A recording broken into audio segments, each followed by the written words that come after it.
This is something that I'm really ashamed to admit, but after spending this day hanging out around Beijing with Rachel, I think that I love Beijing. If you've ever been to China, you might know that there's one thing that foreigners in China always argue about. Which city is better, Beijing or Shanghai? You know, it's kind of like this little friendly competition, or not really friendly most of the time. It's like New York versus Los Angeles or Paris versus London. In China, it's Beijing or Shanghai. And people always seem to have very strong opinion on it. It's kind of like one or the other, it cannot be both. And to be honest, I personally think it's a bit silly because everyone knows that Shanghai is the better. And honestly, I do feel like I'm very qualified to make this judgment because I've lived in Shanghai for about 2 years and I've been to Beijing once for 4 days 9 years ago. So, and if you're not getting my funny jokes, because I do admit they might be not so funny, I used to live in Shanghai, so obviously I do have a very personal relationship to this city. And whenever someone would ask me which city is better, Beijing or Shanghai, I would of course answer Shanghai. But do I actually know what I'm talking about? Well, as many people on social media, no, not really. Oh, that's good. Because I don't really know Beijing that well, so I decided it's about time to change that. So I came to Beijing to explore the city with the help of my local expat Beijing friends, because I might not know what I'm talking about when it comes to Beijing, but they certainly do. People who live here in Beijing really seem to love this city so much, and one of them is my friend Nico, who you guys probably know because she has the most incredible YouTube channel. Her videos are goals. She's basically like Beijing expert. She has lived here for over 5 years. She knows what's up. So I was like, Nico, I challenge you. Show me a place that will make me fall in love with Beijing. And this is what she had to say. Hey, I am so excited that you're heading to Beijing. And I'm so gutted that I can't be there to show you around. You're gonna have so much fun. As you know, we lived there for 4.5 years and we just fell in love with the city. Now you asked me my favorite places, but I can't just tell you one because there's just so many. But what I will recommend is that you just get... Since Nico is currently not in town, before I will do exactly what she told me. I'm meeting up with another friend, Rachel, and I basically asked her the same question. I said, Rachel, show me something that will make me fall in love with Beijing. 再见. So we started our day by one of the most iconic landmarks of Beijing, Drum and Bell Towers. And then as we were about to start our little walk around some of Rachel's favorite area, we were kind of interrupted by something else that caught our attention. So I'm here with my friend Rachel, and Rachel has... We're trying something really cool.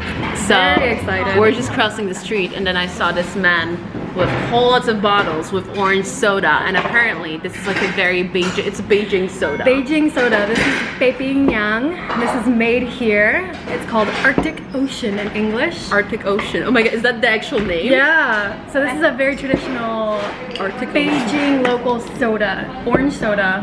That's Must so interesting. Try. And also I feel like it's a bit more, you know, Oh, she's yeah.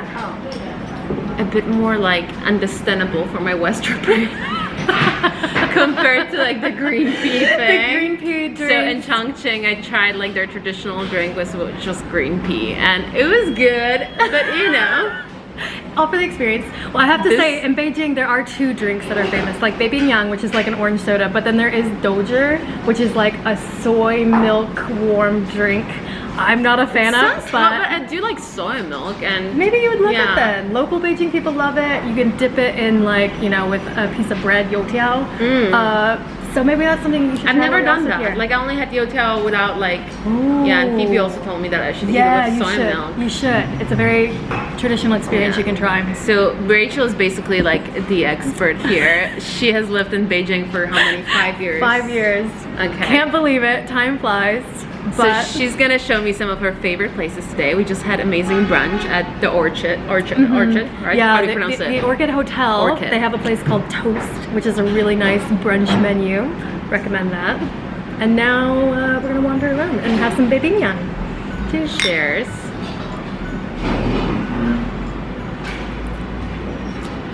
Oh, that's good. It's so cold too, which is great on a hot day. It's actually really good. It's like Fanta. It's like orange, but it's not as sweet as Fanta. Yeah. So it's actually better than Fanta. Exactly. It tastes just like it, except less sweet. Oh, it's so perfect. It's so perfect. It is really hot outside in Beijing right now. You came at the best This time. is actually really refreshing. I know. Like the worst heat wave ever in the history of Beijing, and that's when I come. And here you are. But you know what? I already like Beijing. That's what I've been saying, but like I already have like good feeling about this city. Yeah, what are the good vibes you're getting for it? Like what do you like so very much right green now? And it doesn't feel very intense. Like there are not as many people. I think especially coming from Chongqing. Chongqing is a very intense city. It's like a proper huge city experience. And coming to Beijing, I almost feel like I'm in a smaller city. I love that. Most people don't say that though. They think Beijing is also very big, but it is very flat and spread out. Whereas like I think Chongqing is very built on top of each other in a condensed city area. Beijing is just very big and wide, but you can find little pockets of small communities that feel very small, which I really like. Yeah.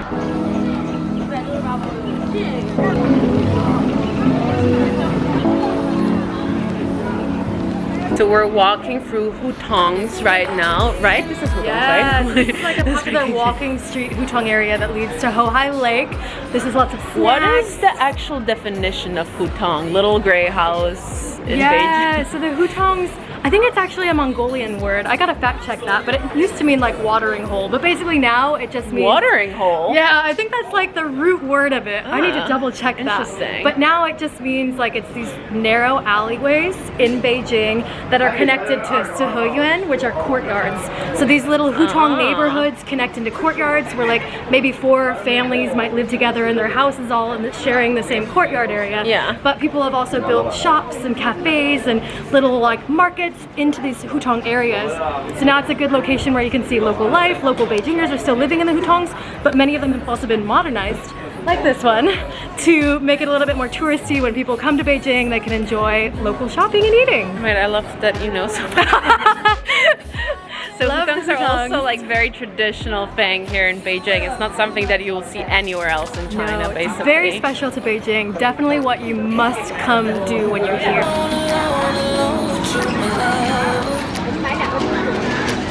So after spending this day hanging out in Beijing with Rachel, there's something that I'm really ashamed to admit, but I think I love Beijing. No, I'm mostly just joking. I'm just trying to be funny. I don't know if you find it funny. I do. You know, the thing about this city is that it just seems like a very livable city to me.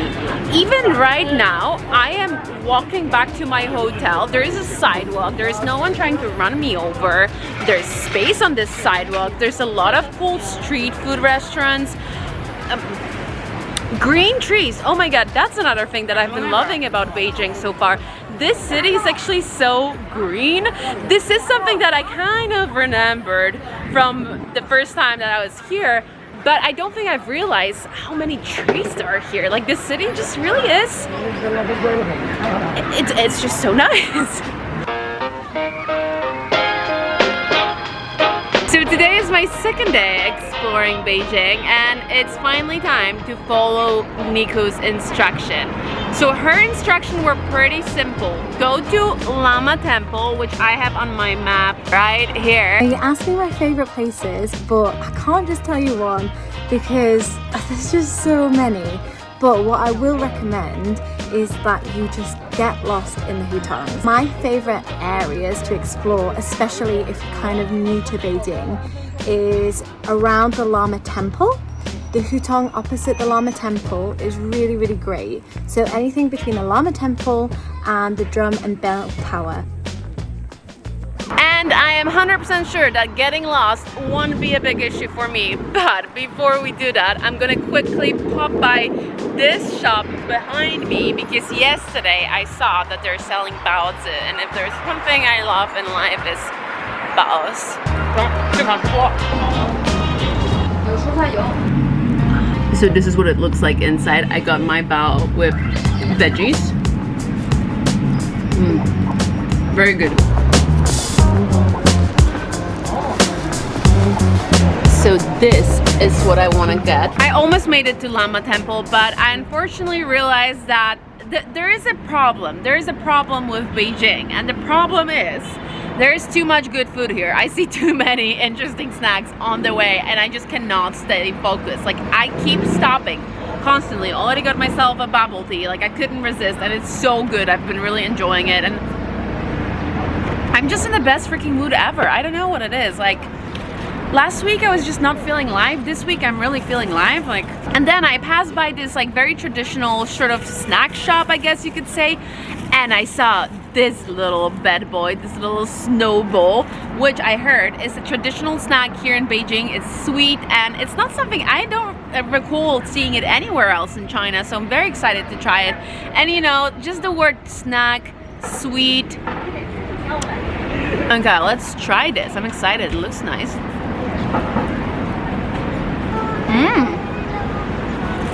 Okay.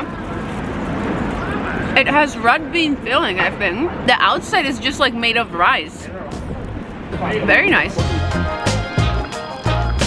Great success. We finally made it. What you see behind me is Lama Temple, and what you see on my left side here is the Hutongs. And that's the area we're gonna explore today.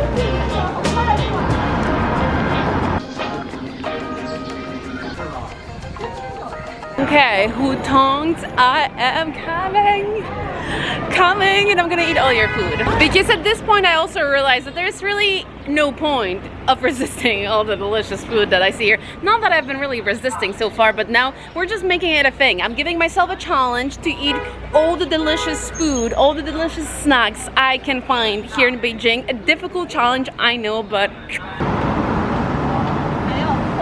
you know what makes it really difficult to actually compare Beijing to Shanghai?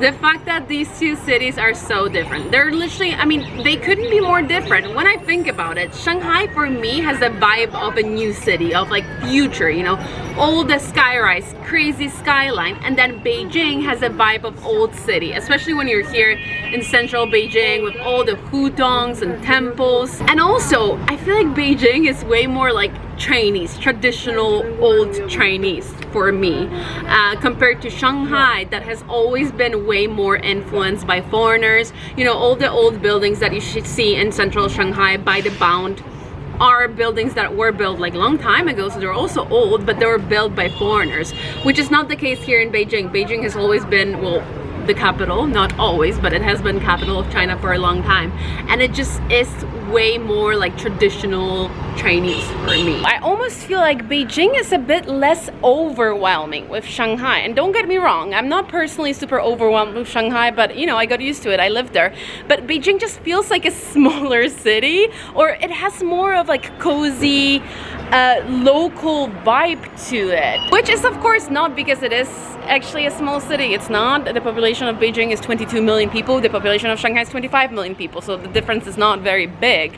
But maybe it's the fact that Beijing is so flat. It just has more of like a local small town vibe to it, especially here in Hutongs.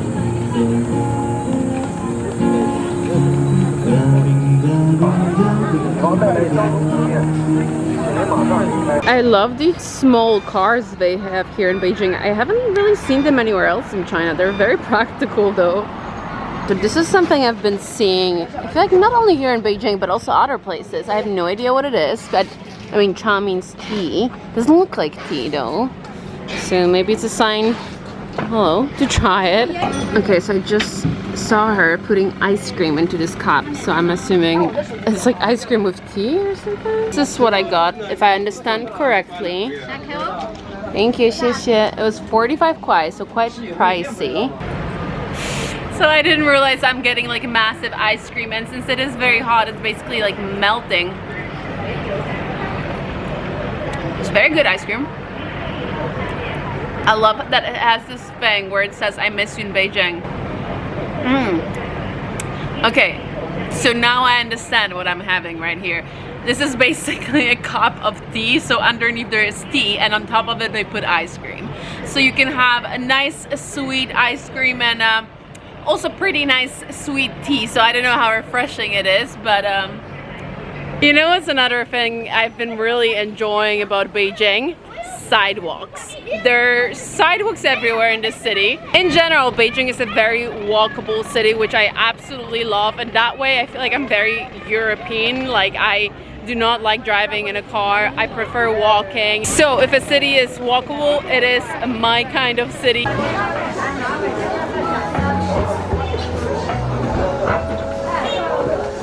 The time has come finally for me to eat real food and not sweet snacks. So I stumbled upon this nice little food court and I realized that I already had enough of like sweet stuff for today.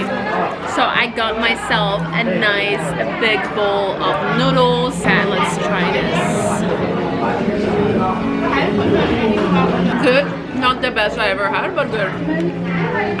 So here's the thing. Comparing Beijing to Shanghai is like comparing pear to an apple. It is a saying, right? I'm not sure if it's a saying in English as well, but I'm pretty sure it's a saying in Polish.